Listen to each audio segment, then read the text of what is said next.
In an age of gods and monsters, when men walked between prophecy and miracles, one hero led a crew of brave souls across the sea in search of a cursed treasure, not for gold, but to reclaim a stolen throne, a shattered honor, and to carve his name into myth. This is the tale of Jason and the Argonaut. In the land of Boeotia, King Athamas lived with his wife Nephele, the cloud goddess. They had twin children, Phrixus and Hele. But when Athamas married again, this time to the jealous Ino, disaster followed. Ino sabotaged the harvest, bribed messengers, and tricked the people into believing that the gods demanded Phrixus be sacrificed to end the famine. As the knife descended, Nephele appeared, sending a flying golden ram, gifted by Hermes, to rescue her children. They soared into the sky, but over the sea, Hele fell to her death. The place would be named Hellespont in her memory. Phrixus survived and landed in the kingdom of Colchis, where King Aeetes welcomed him. In gratitude, Phrixus sacrificed the ram to Zeus and gifted its golden fleece to Aeetes.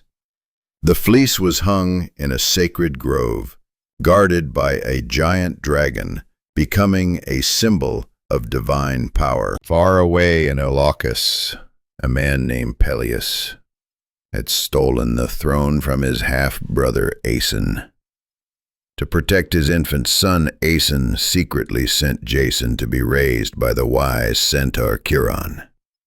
Years passed, and Jason returned to Iolcus, determined to reclaim his birthright.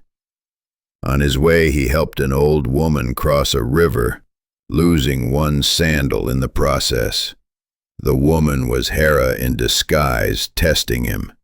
When Jason arrived wearing only one sandal, Peleus remembered a prophecy: "Beware the man with one shoe." But instead of killing Jason outright, he sent him on an impossible quest. "Bring me the Golden Fleece from Colchis." Jason accepted. He began assembling the greatest crew Greece had ever known. Heracles, the strongest man alive; Orpheus, the poet whose music could tame beasts; Castor and Pollux, the undefeated warrior twins; Zetes and Calais, winged sons of the north wind, and dozens more. With help from the goddess Athena, the ship Argo was built by the master craftsman Argus. Those who boarded it called themselves the Argonauts, the sailors of Argo. Their voyage began. They reached Lemnos, an island of women who had murdered their men, cursed by Aphrodite. The Argonauts stayed too long, until Heracles reminded them of their mission. Next, they aided the blind King Phineus, tormented by the Harpies who stole his food.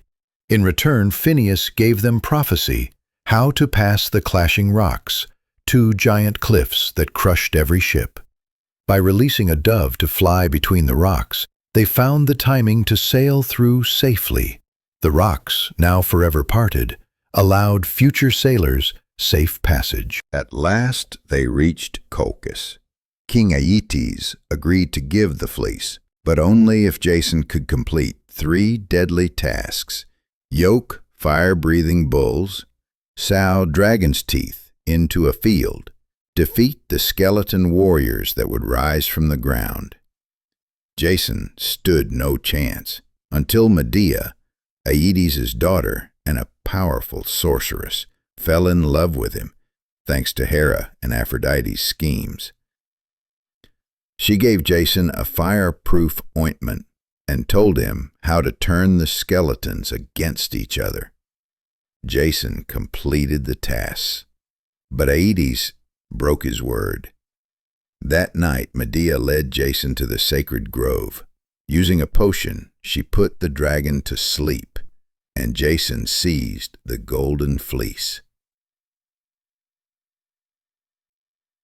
Aeetes gave chase with his army. Desperate, Medea did the unthinkable. She murdered her own brother, Apsyrtus, cut him into pieces and scattered them in the sea, forcing her father to stop and gather the remains. The Argonauts fled through deserts and storms, reaching Libya where they nearly died of thirst. They carried the Argo over land until the sea god, Triton, guided them back to the Mediterranean. They returned to Alcus with the fleece, but Pelias refused to yield the throne. Medea hatched a dark plan. She tricked Pelias' daughters into thinking they could rejuvenate their father by cutting him up and boiling him, just as she had done with a ram. They obeyed. Pelias died, and Jason was banished. In Corinth, Jason abandoned Medea to marry Princess Glauce. Furious, Medea sent Glauce a poisoned robe that burned her alive and killed the king as well.